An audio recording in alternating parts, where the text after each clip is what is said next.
Mi nombre es Juan Manuel Contreras Colín, profesor investigador universitario y también profesor en el Instituto Nacional de Formación Política. La formación académica y la vocación hacia la investigación y la docencia viene de largo aliento. Desde que ingresé a la preparatoria ya empecé a coordinar algunos grupos de adolescentes para llevar procesos de organización comunitaria, y ya a partir de allí después el proceso de formación en la universidad me fue entusiasmando más hasta que ingresé a la Universidad Intercontinental, el primer espacio universitario donde pude ya ejercer como académico, después la UNAM, y posteriormente cuando se inaugura o mejor dicho, se crea la UACM, la universidad, en aquel entonces Universidad de la Ciudad de México, y después Universidad Autónoma de la Ciudad de México, ya me integro como profesor investigador en el área de filosofía e historia de las ideas, con particular interés en el tema de la filosofía práctica. Eso me conecta con la ética y con la política. Tuve la fortuna en mi proceso de formación en la UNAM de contar con grandes profesores, el profesor Adolfo Sánchez Vázquez, el profesor Bolívar Echeverría, el profesor Luis Villoro, el profesor Ambrosio Velasco, la profesora Juliana González también, pero quizá el profesor que más marcó mi proceso formativo fue Enrique Dussel. Él mismo, con él, después ya formados en filosofía, tanto en México como en Alemania, formamos, mucho antes que naciera el Instituto Nacional de Formación Política del Movimiento Partido, fundamos una escuela de formación política que se llamó Carlos Ometotzin. Fueron 3 años más o menos previo al triunfo del entonces jefe de gobierno de la Ciudad de México, y ya posteriormente nuestro presidente de la República, ¿no? Y allí fundamos la Escuela de Formación Política Carlos Ometotzin, que buscaba dar herramientas teórico-metodológicas críticas. Esto es muy, muy importante, lo que significa lo crítico. No nos interesaba repetir la visión tradicional de la filosofía y la teoría política, no nos interesaba reproducir la visión tradicional de la ética, sino el vínculo crítico entre lo ético y lo político. Y es así como nace esa escuela, que es el antecedente, digamos, del Instituto Nacional de Formación Política. Una vez que se crea el Instituto Nacional de Formación Política, al frente del cual queda nuestro compañero Rafael Barajas, pues nos unimos fuerzas, sumamos voluntades, ponemos al servicio del instituto la experiencia de la Carlos Ometotzin, y bueno, ya nos integramos como parte del equipo de formación del instituto, que lo hacemos de una manera generosa, no recibimos ningún pago al respecto, porque es nuestro compromiso y vocación política. Yo creo que la base de la política es la participación política, ni siquiera la representación. La representación es un efecto positivo intencional, pero no es el, diríamos aristotélicamente hablando, no es la substancia de la política, la representación, sino la participación de la comunidad política.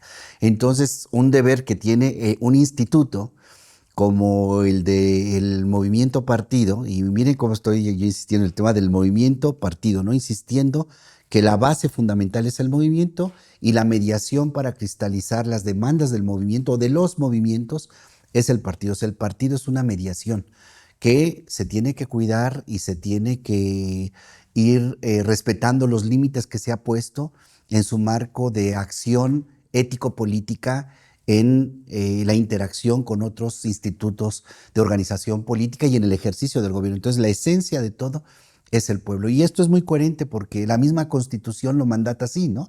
Cuando la Constitución nos dice que el soberano es el pueblo, eso quiere decir que en él reside la fuente del poder político.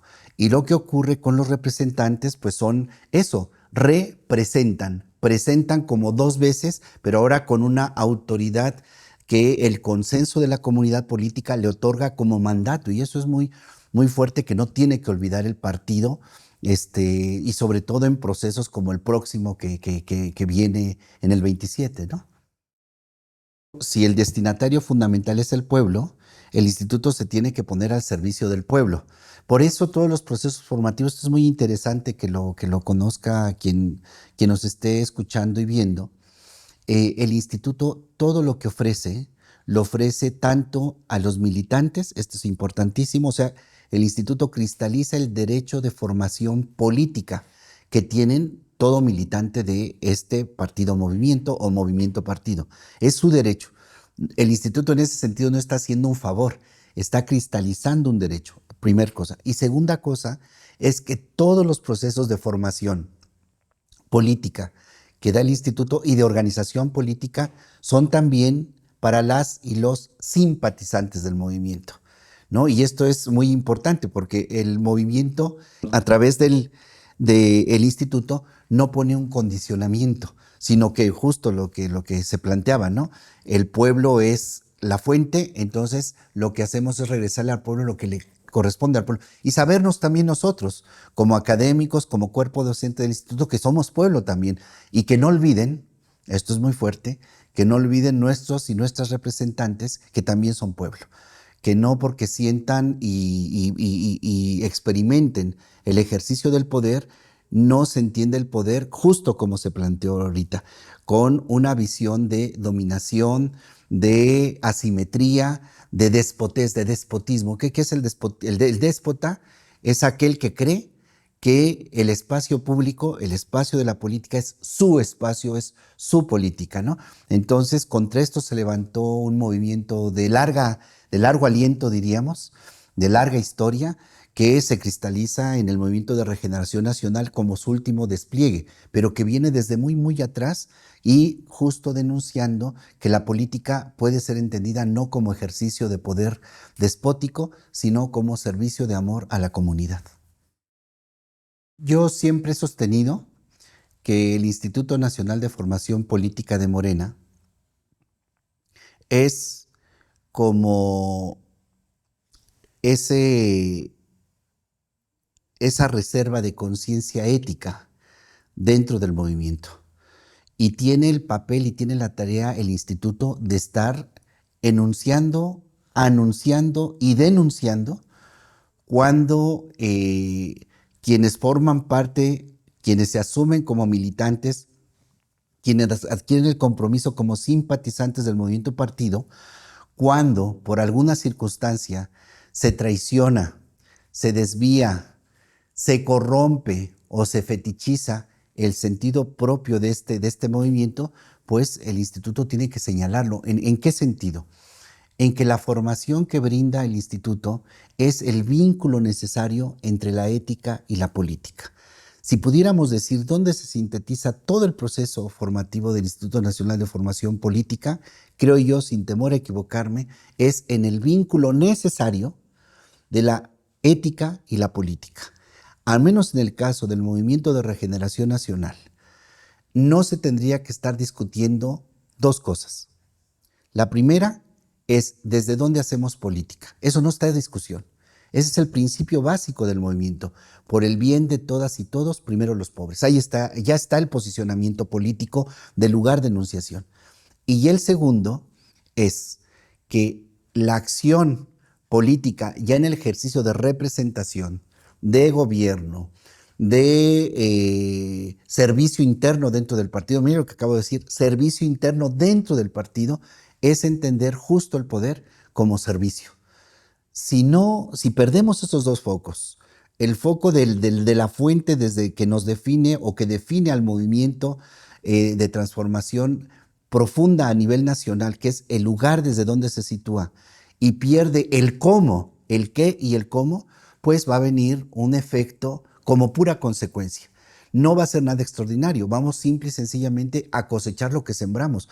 Por eso en el proceso ahora de toda esta cantidad de 277 aspirantes a ocupar un puesto relevante, vamos a ponerlo así, de representación para el 2027, es fundamental, fundamental el proceso de revisión de cómo ha venido siendo su trayectoria política y de validación por medio de la comisión para decir esta persona reúne el perfil necesario. Y esto por dos cosas me parece a mí. La primera, porque obedece a un marco de una convocatoria, o sea, hay lineamientos que se deben observar, ¿no? Y la segunda, por una cuestión de estrategia política. Claro, si yo soy un aspirante a una gobernatura, pero dentro de mi práctica para llegar a ser ese representante, he tenido que manipular, he tenido que financiar mi propia promoción, he tenido que llegar a acuerdos con ciertos patrocinadores, que diríamos patrocinadores, patrón, padrino, ¿no? Entonces, ¿qué quiere decir? Pues yo lo que voy a llegar a hacer es a cumplir compromisos previos, pero no el compromiso fundamental. Por eso la revisión de la propia trayectoria política.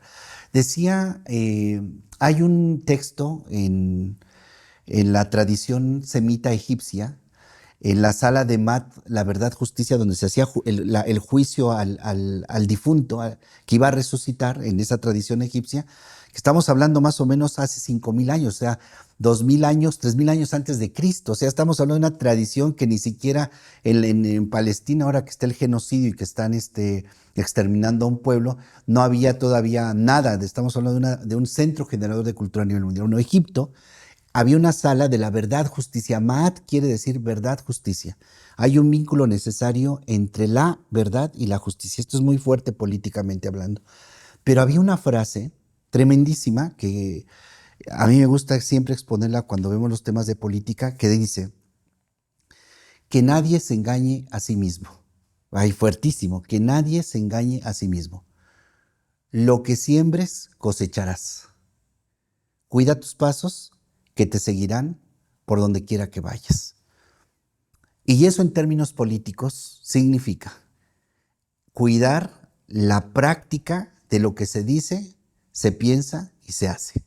Es decir, el principio de coherencia en política es fundamental. Ahora, claro, no tenemos la inteligencia infinita ni la velocidad infinita para ser santos y santas en política. No existen el hombre y la mujer santos en política. Lo que existe son personas con convicciones, con principios que anteponen el interés privado por el bien común. Pero ¿dónde se refleja eso? En la práctica que venimos realizando en nuestra acción política.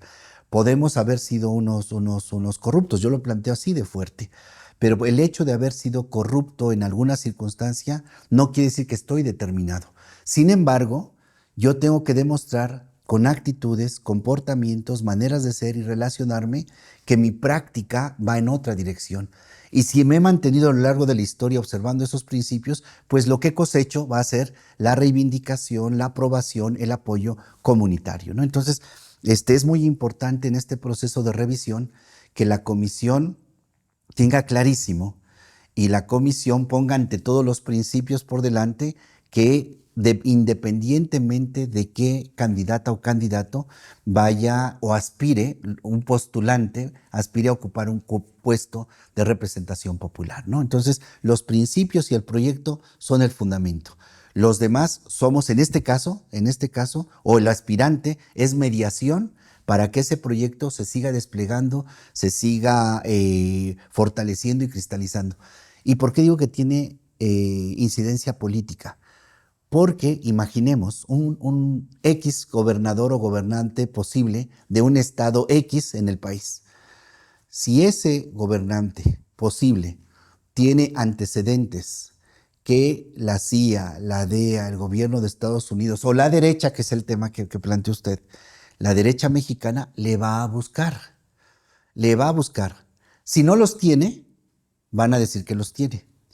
Y si los tiene, es leña seca para frenar y golpetear el proyecto. Por eso es tan importantísima la convocatoria, en primer lugar, los criterios de la convocatoria, que renuncien al cargo, que no usen el cargo para su promoción personal, porque el cargo es eso, es un servicio lo que está haciendo, que no hagan ni busquen financiamiento de gobernadores, presidentes municipales, diputados, etcétera. O sea, que no haya una asimetría en el proceso de competencia con los demás en ese sentido, ¿no?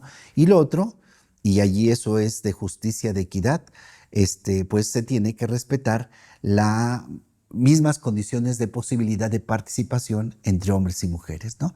Entonces, es muy importante el tema de la representación, pero el tema de la representación está en función de la participación de la comunidad y de los criterios que ponemos para que esos posibles representantes tengan lo más importante en política, que tenía que ver con la sala de mate, la verdad, justicia, que es la autoridad moral.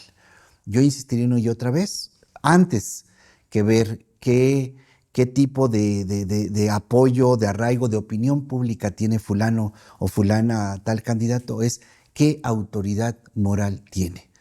Si no perdemos la brújula de la autoridad moral en política, la transformación continuará. Si nosotras y nosotros perdemos la brújula de la autoridad moral en política, esto empezará a fetichizarse. Empezará el proceso de resquebrajamiento por la corrupción interna que no pone límites serios a la acción política sin principios éticos. Yo creo que lo ha dejado clarísimamente la presidenta del movimiento, Ariadna Montiel, cuando dice clarísimamente que no se va a permitir la corrupción dentro del movimiento. Esperemos que haya el principio coherencia y consecuencia con ese planteamiento. No es nada fácil el proceso de evaluación, de revisión de los perfiles y de validación de los perfiles, ¿no? Porque se tienen que cruzar variables muy importantes. Yo puedo tener un candidato que es un magnífico administrador, pero es corrupto como él solo, ¿no? Y de hecho los hay todavía, todavía, porque la estructura del gobierno, de las instituciones de gobierno, del Estado en el país, fueron hechas justo para mantener estructuras de corrupción. Desmontar eso, bueno, acabamos de ver el proceso y con todo lo que nos costó y nos está costando como país el tema de la Suprema Corte, ¿no? O sea, todo el golpeteo que hubo, pues ahí están efectos. Entonces hay que desmontar estructuras corruptas y corruptoras. Todavía no se consigue porque son cambios estructurales. Hay que ir, se va avanzando poco a poco y la gente tiene que tener la sensibilidad. Si nos ha llevado 70 años construir una estructura y unas ideas internas, estructuras epistemológicas de conocimiento, interpretativas de la política, no es nada fácil. Yo siempre que expongo el tema les digo, pensemos nada más nuestra idea de pareja o nuestra idea de amor. O sea, qué tremendo es cambiar la idea de que el amor cambia, por ejemplo.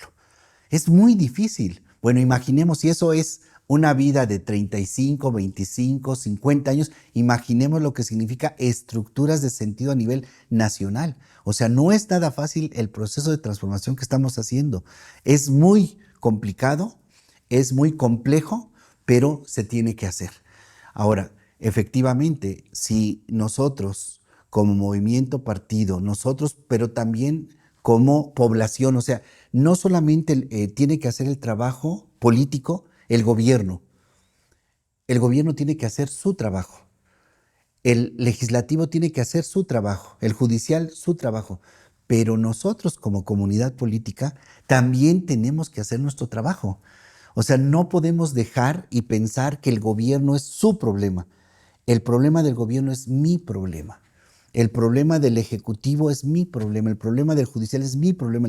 Entonces, esto implica que la comunidad política deja de ser pasiva en un proceso nada más deliberativo por elección, las urnas, y se desentiende. No, justo el trabajo que tenemos que hacer como medios, como la 4TV, como el Instituto Nacional de Formación Política, como Regeneración y como muchas frentes de lucha, eso, frentes de lucha por tratar de exponer, convencer y persuadir que la ruta de la cuarta transformación es lo mejor posible, deseable, porque no solamente se hace justicia al pasado de muchos movimientos sociales, de muchas comunidades en nuestro país, sino que permite posicionar al país en un plano a nivel internacional importante, valioso.